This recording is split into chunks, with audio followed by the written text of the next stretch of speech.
Welcome back to the Bury Your Ordinary Groups experience. This is meeting 6, and you're still pushing. You're still coming along. I'm telling you already, God is at work in your life. Can you just look at that person on the couch next to you and just tell them, God is at work in your life?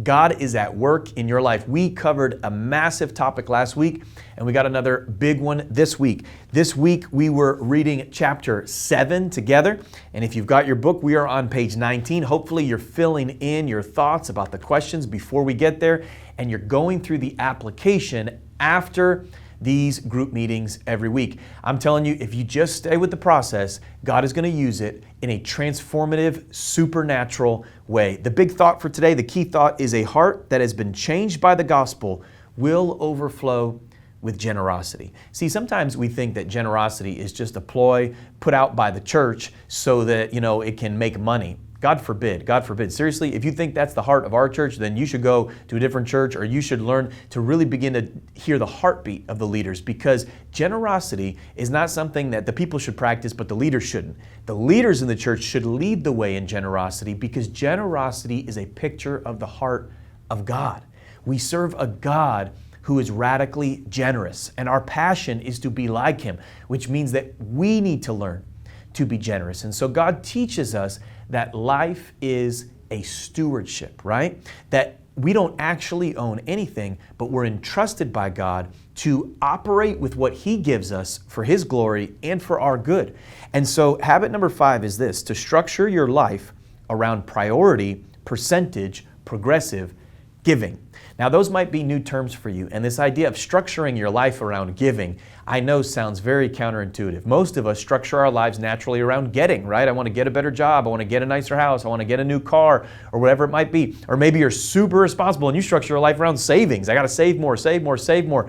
But what we're saying is that just as it's God's first inclination to give, as followers of Jesus, it should become our first inclination to give.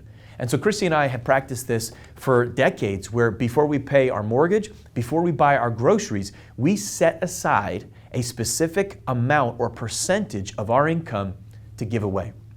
To give away. That's priority. We do it first, okay? And then it's percentage. We don't do it by the number, we do it by the percentage. And the reason we do that is because percentages grow as our income grows, right? And so it helps us stay accountable. So if you say, well, $100 is generous, well, $100 might be generous, or you may not even know. You might lose that in your pants pocket on the way to work and not realize it. It's different for every person. And so generous looks different for every person. And that's why that percentage is so important. And then progressive means that we're always growing. You might be here and you're a Christian and you've been giving at the same amount for 10 years or for 5 years or for 20 years. What we want to do is we want to progress in our generosity year over year, stretching our trust in God as He continues to bless us while we trust Him. So we're going to dive into some really important conversation today, get into this issue, because you've got to remember, Jesus gave us real clarity on this, right? He said, wherever your treasure is, there your heart will be also. And that's a little bit challenging for us, because what that means is that you've got to set the direction of your treasure, and wherever you do, your heart will follow. So in other words, if you set the trajectory of your treasure on being generous, that's the first priority, then your heart will become more generous. You actually have to train your heart to love and to be generous by doing, by the habit, okay? And so here's an application for you that is just so important. This is on page 21 in your workbook. It says, do a thorough review of your finances. Some of you are like, oh man, a thorough review of my finances. Yeah, you got to do it, right? We have to steward what God's trusted us with. And determine the percentage of your gross income that you give away to the work of God every month. Now, this is important because I think some of us, we think, oh, I tithe. But then when you actually do the math, it's like, oh, I tithe, but it's 6%, right? Or it's 4%. It's not even, And so actually figure out, what percentage do I give, right? And then outline your next step in priority percentage progressive giving. What's your next step?